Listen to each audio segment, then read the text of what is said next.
استعدوا لأن اليوم يحمل أخبارا نارية وتحليلات حصرية وكل جديد عن أسود الأطلس. إذا كنت من عشاق كرة القدم فأنت بالمكان الصحيح. هيا بنا نبدأ على بركة الله. هو القرعة ما كانش منصفة برشا، على الأقل أنا بالنسبة للمنتخبات العربية الثلاث، معناها خاصة المغرب. طريق الذهب مليء بالمغرب. هي لم تنصف المنتخب المغربي الحقيقة، لأنه البرفورمانس اللي عملها في دوري المجموعات ما كانتش يكون معناها فريق آخر، كنا نتمنى أنه فريق آخر يواجهه إلا المنتخب المغرب. خليك في التبني مع العرب برشا. خليك في التبني.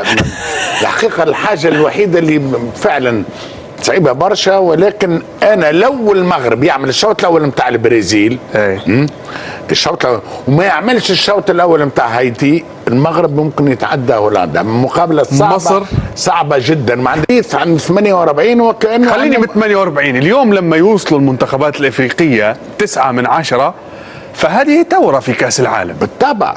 بالطبع ثورة، ولكن حتى لو ب 32 عندنا ثورة. وهوكا كي كنا 32 المغرب وصلت تلعب النصف النهائي. علاش عندنا المركب احنا؟ علاش عندنا المركب يلزم يزيدونا باش نخلطوا؟ لا، حتى ما تزيدوناش نخلطوا. ما كان هناك استهزاء على ان الزياده ربما لا يستحقونها المقاعد الافريقيه والمنتخبات الافريقيه، لكن اليوم لما نتكلموا على الزياده اتت باكلها ومنتوجها. بالطبع، لا، اثبتنا جدارتنا بها. كما قال لك جمال، القارة الوحيدة اللي 90% 9 على 10. الاستثناء الوحيد يتعلق ببلد نحبوه برشا وجعنا برشا، نحبوه برشا وجعنا برشا. إذا القارة الإفريقية ورينا المستوى، رينا الكوت ديفوار، رينا غانا، رينا الكونغو، رينا المغرب، رينا الجزائر، رينا مصر، رينا كل المنتخبات قدمت مستويات راقية جدا، مستويات محترمة جدا. لكن الآن تبدأ كأس العالم. الحقيقة الواقع الآن تبدأ كأس العالم، لأنه الآن دخلنا في الدور ما كانش موجود من قبل، اللي هو بداية كأس العالم عام 22. وبالتالي نعتبر وأنه وراه القرعة ما كانش منصفة برشا، على الأقل أنا بالنسبة للمنتخبات العربية الثلاث، معناها خاصة المغرب. طريق الذهب مليء بالأشواك، كله أشواك وبالألغام ولكن النجم والأشواك، ما الأشواك نكسروها، لا ردوها ورود. حلوة. ما تعرف فما ورود فما أشواك، نحيوا الأشواك تبقى ورود. نقولوا احنا في ليبيا اللي يبي الورد يتحمل شوكة. بالطبع كنا نبوا الورد نتحملوا بالطريقة هذه اللي ناخذوا الورد والشوك نعطيه المنافسين. قلت خاصة أن القرعة كانت الحقيقة صعب، خاصة بالنسبة للمنتخب المغربي الشقيق والجزائر أيضا بنسبة أقل، ومصر ربما تكون مفاجأة كبيرة في حتى ننصف نعيمة لكي لا نبخس حقها في التواجد. خلينا نعطيها الكلمة، أنا أعطيني الأشواك ويعطيها الورود. نعيمة، الطريقة العربية في هذا المونديال أعتقد بأنها مليئة بالعثرات والمصاعب، لكن العرب ربما مع مرور هذا دور المجموعات وتجاوز دور المجموعات قد نشاهد وجه مختلف للمنتخبات العربية، مصر، الجزائر، المغرب.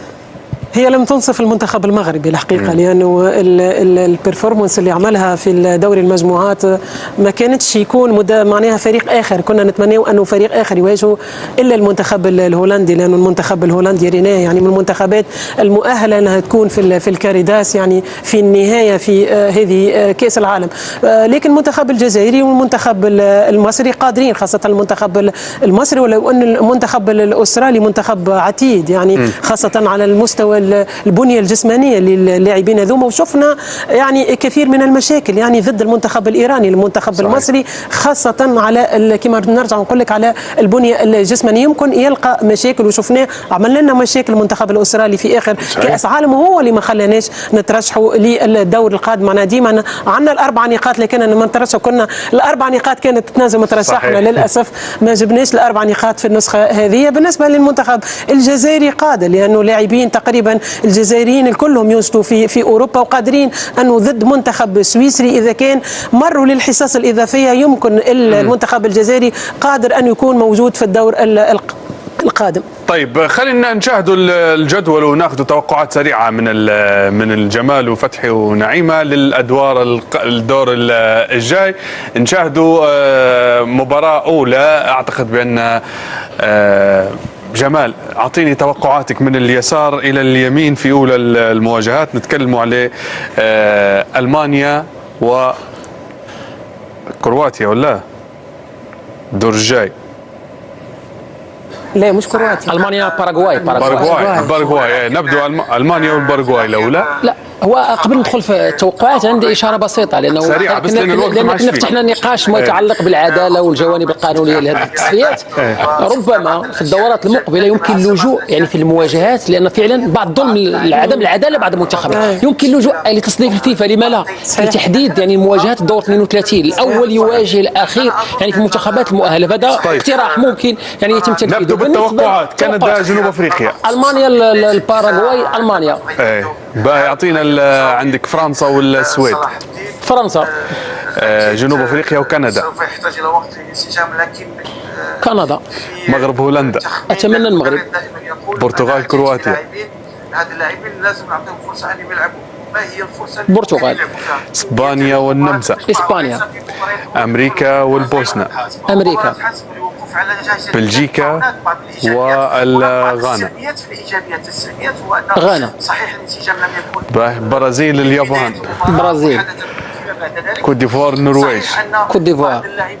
مكسيك الاكوادور. هذه مواجهه صعبه جدا، هذه مواجهه يعني كسر عظام يعني. اضاف للفريق الذكاء. اكوادور.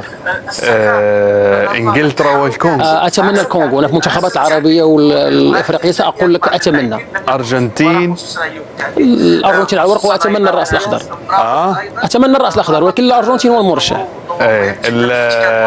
نيوزيلندا. لا استراليا ومصر. اتمنى مصر. سويسرا الجزائر. اتمنى الجزائر. كولومبيا. غانا ان شاء الله. اتمنى غانا ان شاء الله. سيد فتحي شنو اعطينا ولا ما تبيش تتوقع؟ تمنيات عندها كلها تمنيات. نجي معاه ولا اعطيني اختلاف كويس بس ما نبيش نعاود لك من الاول. لا في خارج العرب. يا سيدي سهل عليك، اعطيني توقعات للعرب. للعرب هولندا والمغرب. خليك في التبني مع صعبة العرب برشا. خليك في التبني.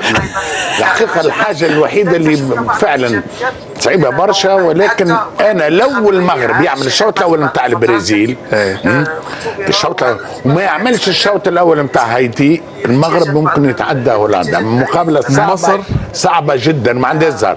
مصر تتعدى. مصر تتعدى. الجزائر صعبة، ولكن نعرف الفريق الجزائري سيكون في الميعاد، والساعة السويسرية سيكون في الميعاد. صعيبة، ولكن أتمنى من كل قلبي وأنه الجزائر. معناها ثلاثة قديش عندنا منهم الواحد يمشي؟ أنا شوف من غير ما نسمي شكون نتصور 2 على 3 يتعدوا. كويس. نعيمة شو رأيك في العرب؟ باش نحكي بواقعية، هي الأقرب هي مصر، لأنه ضد المنتخب الأسترالي بمقدور بالكواليتي اللي موجودة في المنتخب المصري خاصة هجوميا أنه تتخطى المنتخب الأسترالي، لأنه عنده شوية ضعف المنتخب الأسترالي. لكن نحكي واقع المنتخب الهولندي يعني منتخب عتيد، يعني تنجم تكون مباراة قوية بينه وبين المنتخب المغربي، بينه وبين المنتخب. بالنسبة للمنتخب الجزائري كيف يعني مباراة قوية، لكن ككفة وكلا على الورق ديما تلقى المنتخب السويسري عنده أكثر. تتوقعوا منتخبات ربما تبرز بعد ما نعرض هذا السؤال ممكن يختلف دورها في هذا الدور ويختلف أدائها ومستواها الفني في هذا الدور، لكن خلينا نستعرض سؤال الحلقة اللي كنا قد طرحناه على مشاهدينا بعد ختام الدور الأول: هل كسبت هذه النسخة من كأس العالم رهان التنظيم والمستوى الفني؟ ولماذا؟ الإجابات كانت على النحو التالي.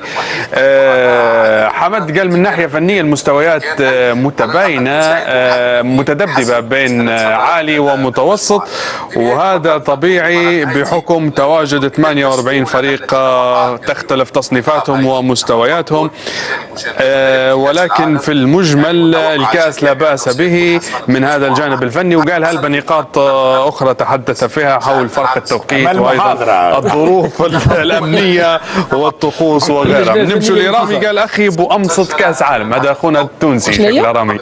أمصت وأخيب كأس عالم. أمصت هي أخيب. أمصت يعني حاجة ماسطة بدون نكهة. نمشي لهيثم علي قال القول ما قاله البرتغالي جوزيه مورينيو، أي أنه حيبدأ يتفرج بعد دور 16. تميم قال لا، نسخة سيئة من جميع النواحي، وأهم شيء ما فيش مباراة تليق باسم كأس العالم. سليمان المجبري قال أسوأ دورة من حيث التنظيم. وسالم سليمان قال التنظيم سيء خاصة في توقيت المباريات. وعلي قال مستويات ضعيفة وسوء في الإجراءات التنظيمية، زيادة عدد الفرق على حساب المستوى الفني. شنو رأيكم يعني؟ رأي يحترم مش رأي ربما السادة المشاهدين فقط، فهم رأي عديد الفنيين أيضا. قال لك معناها مقابلات تجيب النوم، تجيب النعاس، التوقيت، المستوى، ولكن هذيك تجربة. ربما شوف نعم. ندرسوا هذا باش انفونتينو اللي يفكر في 64 نعم. ينحي الفكرة هذه تماما، لأنه ما عادش كأس عالم وقتها، كأس أحياء، والناس كل تمشي لكأس نكونوا العالم. موجودين ونتعديوا على قليل. نسلك الطريق.